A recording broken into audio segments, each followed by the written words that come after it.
হযরত ইবনু আব্বাস রাদিয়াল্লাহু হতে বর্ণিত, তিনি বলেন, হযরত উবাই ইবনু কাবা রাদিয়াল্লাহু রাসূলুল্লাহ সাল্লাল্লাহু আলাইহি সাল্লাম হতে আমাদের নিকট বর্ণনা করেছেন যে, হযরত মুসা আলাইহিস সালাম একদা বনী ইসরাইলের এক সমাবেশে ভাষণ দিতে দাঁড়ালে তাকে জিজ্ঞেস করা হলো, কোন ব্যক্তি সর্বাধিক জ্ঞানী? তিনি বললেন, আমিই সর্বাধিক জ্ঞানী। জ্ঞানকে আল্লাহর দিকে সোপর্দ না করার কারণে আল্লাহ তাকে তিরস্কার করে বললেন, বরং সাগরের সঙ্গমস্থলে আমার এক বান্দা আছে, যিনি তোমার চেয়ে অধিক জ্ঞানী।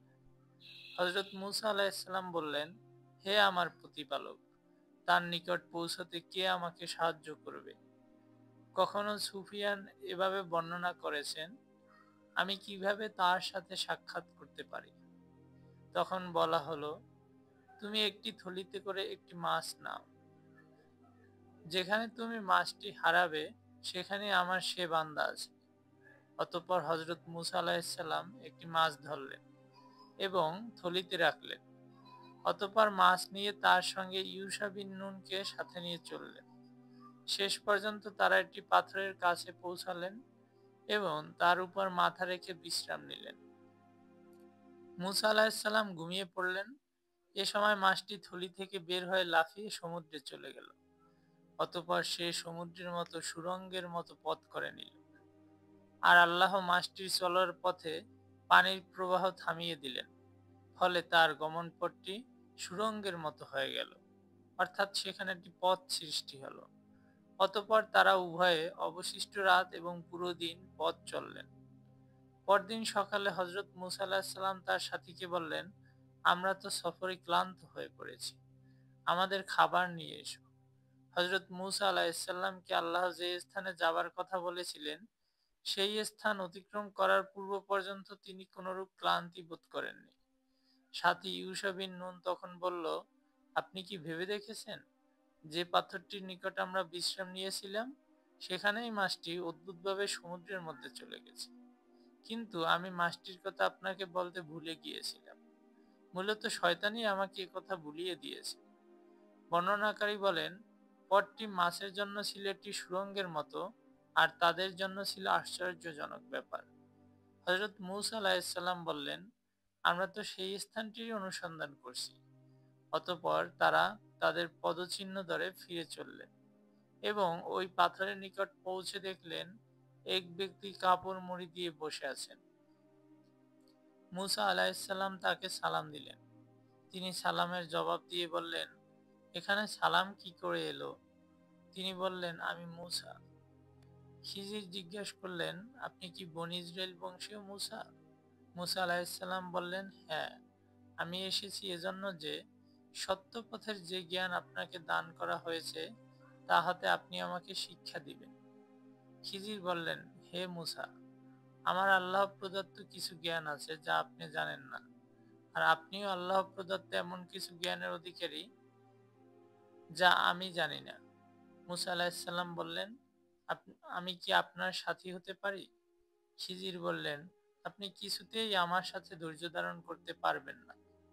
যে বিষয় আপনার জ্ঞানের আওতাধীন নয়, সে বিষয়ে আপনি ধৈর্য ধারণ করবেন কেমন করে? মুসা আলাইহিস সালাম বললেন, ইনশাআল্লাহ আপনি আমাকে ধৈর্যশীল পাবেন এবং আপনার কোনো আদেশ আমি অমান্য করব না। সূরা কাহাফ ৬৭-৬৯ আয়াত। অতঃপর তারা দুজনে সাগরের কিনারা ধরে হেঁটে চললেন। তখন একটি নৌকা তাদের পাশ দিয়ে যাচ্ছিল। তারা তাদেরকে নৌকায় তুলে নেওয়ার জন্য অনুরোধ করলেন। তারা খিজির আলাইহিস সালামকে চিনতে পেরে বিনা ভাড়ায় তাদেরকে নৌকায় তুলে নিল। যখন তারা দুজনে নৌকায় চললেন, তখন একটি চড়ুই পাখি এসে নৌকাটির কিনারায় বসল এবং সমুদ্র থেকে ১ ফোঁটা ২ ফোঁটা পানি পান করল। খিজির বললেন, হে মুসা, আমারও আপনার জ্ঞানের দ্বারা আল্লাহর জ্ঞান হতে ততটুকু কমেনি যতটুকু এই পাখিটি তার ঠোঁটের দ্বারা সাগরের পানি হ্রাস করছে। তখন খিজির একটি কুড়াল দিয়ে নৌকাটির একটি তক্তা খুলে ফেললেন। মুসা আলাইহিস সালাম অকস্মাৎ দৃষ্টিতে দেখতে পেলেন যে তিনি কুড়াল দিয়ে একটি তক্তা খুলে ফেলছেন। তখনই তাকে বললেন, আপনি কি করলেন? এ লোকেরা বিনা ভাড়ায় আমাদেরকে নৌকায় তুলে নিল আর আপনি তাদেরকে ডুবিয়ে দেওয়ার জন্য নৌকা ছিদ্র করে দিলেন। আপনি তো একটি গুরুতর কাজ করলেন। খিজির বললেন, আমি কি বলিনি যে আপনি আমার সাথে ধৈর্য ধারণ করতে পারবেন না? মুসা আলাহিসাল্লাম বললেন, আমার ভুলের জন্য আমাকে অপরাধী করবেন না এবং আমার এই ব্যবহারে আমার প্রতি কঠোর হবেন না। মুসা আলাহিসাল্লামের পক্ষ থেকে প্রথম এই কথাটি ছিল ভুলক্রমে। অতঃপর তারা যখন উভয়ে সমুদ্র পার হলেন, তখন তারা একটি বালকের পাশ দিয়ে অতিক্রম করলেন, যে অন্যান্য বালকদের সাথে খেলা করছিল। খিজির ছেলেটির মাথা দেহ হতে ছিন্ন করে ফেললেন। হযরত মুসা আলাইহিসসালাম বললেন, আপনি একটি নিষ্পাপ শিশুকে বিনা অপরাধে হত্যা করলেন। আপনি খুবই খারাপ একটা কাজ করলেন। খিজির আলাইহিসসালাম বললেন, আমি কি বলিনি যে আপনি আমার সাথে ধৈর্য ধারণ করতে পারবেন না? মুসা আলাইহিসসালাম বললেন, এরপর যদি আমি আপনাকে আর কোনো প্রশ্ন করি, তাহলে আমাকে আর সঙ্গে রাখবেন না। অতঃপর উভয়ে চলতে লাগলেন। চলতে চলতে তারা একটি জনপদের অধিবাসীদের নিকট পৌঁছে তাদের নিকট কিছু খাবার চাইলেন, কিন্তু জনপদবাসী তাদের দুজনের মেহমানদারি করতে অস্বীকার করল। সেখানে তারা একটি প্রাচীর দেখতে পেলেন, যা ভেঙে পড়ার উপক্রম হয়েছিল। হযরত খিজির আলাইহিসসালাম প্রাচীরটিকে মেরামত করে সুদৃঢ় করে দিলেন। হযরত মুসা আলাইহিসসালাম বললেন, এই বসতির লোকদের নিকট এসে আমরা খাবার চাইলাম, তারা মেহমানদারি করতে অস্বীকার করল, অথচ আপনি এদের দেয়াল সোজা করে দিলেন। আপনি তো ইচ্ছে করলে এর জন্য পারিশ্রমিক গ্রহণ করতে পারতেন। হযরত খিজির আলাইহিসসালাম বললেন, এবার আমার এবং আপনার মধ্যে বিচ্ছেদ হয়ে গেল। এক্ষণে যে বিষয়ে আপনি ধৈর্য ধারণ করতে পারেননি, আমি তার তাৎপর্য বলে দিচ্ছি। নৌকাটির ব্যাপার ছিল এই যে, সেটি ছিল কয়েকজন দরিদ্র ব্যক্তির। তারা সমুদ্রে জীবিকা অন্বেষণ করত।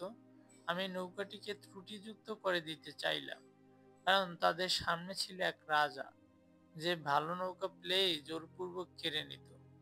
তারপর যখন এটাকে দখল করতে লোক আসলো, তখন ছিদ্রযুক্ত দেখে ছেড়ে দিল।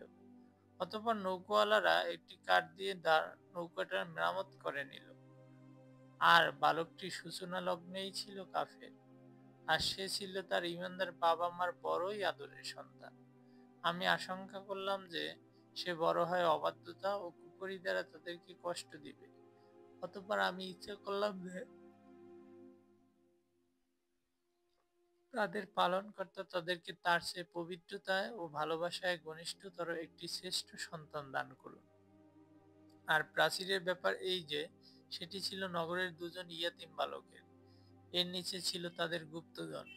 তাদের পিতা ছিল সৎকর্মপরায়ণ। সুতরাং আপনার পালনকর্তা দয়াপরবশ হয়ে ইচ্ছা পোষণ করলেন যে তারা যৌবনে পদার্পণ করে নিজেদের গুপ্তধন উদ্ধার করুক। আমি নিজ ইচ্ছায় এসব করিনি। আপনি যে বিষয়গুলোতে ধৈর্য ধারণ করতে পারেননি, এই হলো তার ব্যাখ্যা। সূরা কাহাফ ৭৯-৮২, সহিহ বুখারী হাদিস ৩৪০১। ঘটনাটি ভালো লেগে থাকলে শেয়ার করে দিন, আর কমেন্ট বক্সে আমিন লিখতে ভুলবেন না। আল্লাহ হাফেজ।